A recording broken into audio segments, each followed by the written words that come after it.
Let's talk about money, folks. It's something we all need, but it can be a real source of stress if you don't know how to handle it. First things first, you gotta know the difference between your needs and your wants. Trust me, this is the foundation of getting your money right. Needs are the essentials, the things you can't live without.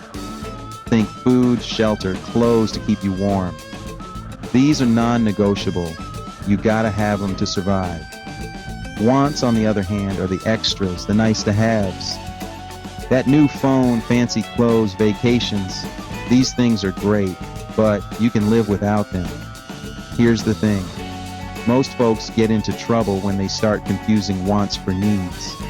They see someone with a fancy car, and suddenly their old reliable car ain't cutting it anymore. Next thing you know, they're drowning in debt, chasing after things they don't really need. Listen up. Getting right with your money starts with getting right with your priorities. Separate your needs from your wants. Make a budget and stick to it. It's not about depriving yourself. It's about making smart choices that'll set you up for success.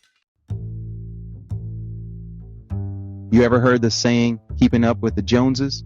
It's about this never-ending cycle of comparing yourself to others and wanting what they have. Problem is, this game has no winners. The Joneses get a new car, you feel the pressure to get one too. They take a fancy vacation, now you gotta outdo them with an even fancier one. It's exhausting. Here's the truth. The Joneses are probably in debt up to their eyeballs. They might look successful on the surface, but you never know what's really going on behind closed doors. So, why compare yourself to a facade? Social media makes this whole comparison game even worse. People only post the highlight reel of their lives. They show off their vacations, their new clothes, their perfect families. But remember, it's all for show. Don't let it fool you. The key to happiness is focusing on your own lane. Celebrate your own successes, big and small. Be grateful for what you have, and stop worrying about what everyone else is doing. Trust me, you'll be a whole lot happier in the long run.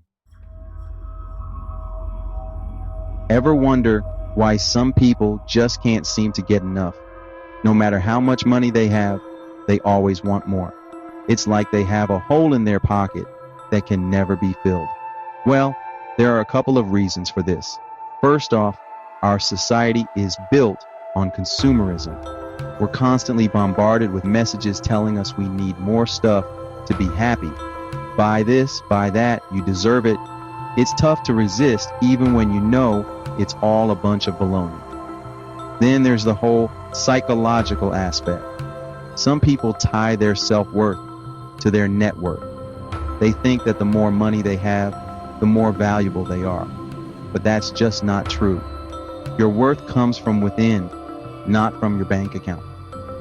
Finally, some folks are just plain greedy. They're never satisfied with what they have. They always want more, more, more. It's like a dog chasing its tail. They'll never catch it, and they're just going to wear themselves out in the process. The bottom line is this. Enough is not about how much you have. It's about how much you appreciate what you have. When you're content with your life, when you find joy in the simple things, that's when you'll finally feel like you have enough. Section 4. Needs versus wants. Knowing the difference makes all the difference. All right, let's break it down. We talked about the difference between needs and wants, but how do you actually tell them apart in real life? It can be tricky, especially with all the marketing messages trying to convince you that you need everything under the sun. Here's a simple test. Ask yourself, if I couldn't have this, would it affect my health or safety? If the answer is yes, it's probably a need. If the answer is no, it's probably a want. Let's look at some examples. Food, definitely a need. You gotta eat to live. But that fancy steak dinner, probably a want. A roof over your head, essential need. But that mansion with a swimming pool, definitely a want. Now, here's the thing. Just because something is a want doesn't mean you can't have it. It just means you gotta prioritize. Make sure your needs are covered first.